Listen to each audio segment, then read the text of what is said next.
ভারত প্রসঙ্গ। ঝাড়খণ্ডে বিজেপির ভরাডুবি নিশ্চিত করে আবার ক্ষমতায় ফিরেছে ঝাড়খণ্ড মুক্তি মোর্চা নেতৃত্বাধীন জোট।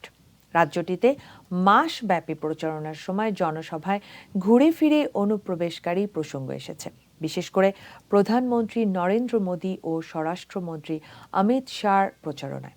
বিধানসভা নির্বাচনের আগে ঝাড়খণ্ডে বাংলাদেশি অনুপ্রবেশকারী নিয়ে ভোটারদের মাঝে ভয় ছড়ানোর কৌশল নিয়েছিল বিজেপি।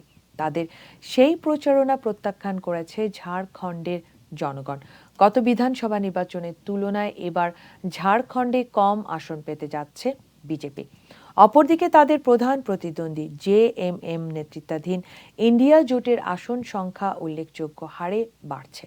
বিজেপির নেতারা একাধিকবার অভিযোগ করেছেন, জেএমএম জমি ও লাভ জিহাদের মাধ্যমে অনুপ্রবেশকারীদের লাল গালিচা বিছিয়ে রাজ্যে প্রবেশ করাচ্ছে। তাদের অভিযোগ, বাংলাদেশি অনুপ্রবেশকারীরা ঝাড়খণ্ডে এসে আদিবাসী মেয়েদের বিয়ে করে তাদের জমি দখল করছে। এর জবাবে জেএমএম নেতা হেমন্ত সরেন পাল্টা প্রশ্ন করেছিলেন, সীমান্তে কেন্দ্রীয় সরকারের অধীনে বিএসএফ থাকার পরও কিভাবে অনুপ্রবেশ চলছে। এই রাজ্যে ৮১ আসনের মধ্যে ৫৩ আসনে জয় পেতে যাচ্ছে ইন্ডিয়া জোট। বিজেপি জয় পেয়েছে ২৬ আসন।